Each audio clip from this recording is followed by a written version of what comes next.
सूखेगा नहीं, लालटेन के तेल अब सूखेगा नहीं। तब के बिहार में आरजेडी का झंडा झुकेगा नहीं, तब के बिहार में आरजेडी का झंडा झुकेगा नहीं।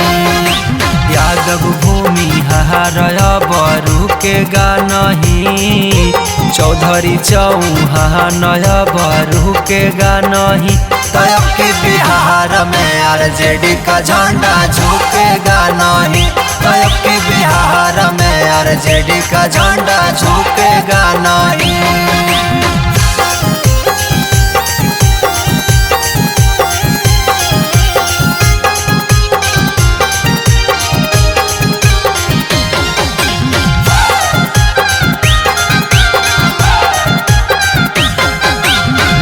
कुमार सभे कर दिल को नास जी, आरजेडी आई तो कर तो विकास जी। बीजेपी खाली महंगाई बढ़ाई तो, गरीब किसान के खाली सताई तो। नीतीश कुमार सभे कर दिल को नास जी, आरजेडी आई तो कर तो विकास जी। बीजेपी खाली महंगाई बढ़ाई तो, गरीब किसान के खाली सताई तो।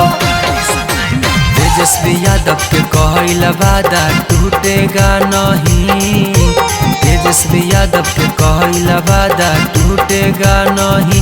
तब के बिहार में आरजेडी का झंडा झुकेगा नहीं, तब के पटना में आरजेडी का झंडा झुकेगा नहीं।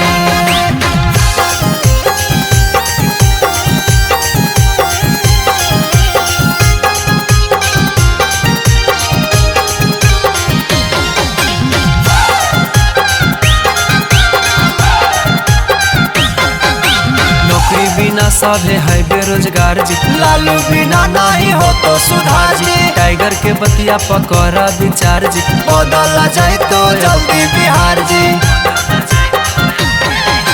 नौकरी बिना सभे है बेरोजगार जी, लालू बिना नहीं हो तो सुधार जी। मिलन के बतिया पकड़ा विचार जी, बदला जाए तो जल्दी बिहार जी।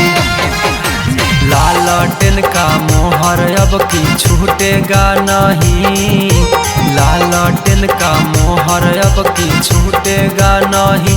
तब के बिहार में आरजेडी का झंडा झुकेगा नहीं, तब के नवादा में आरजेडी का झंडा झुकेगा।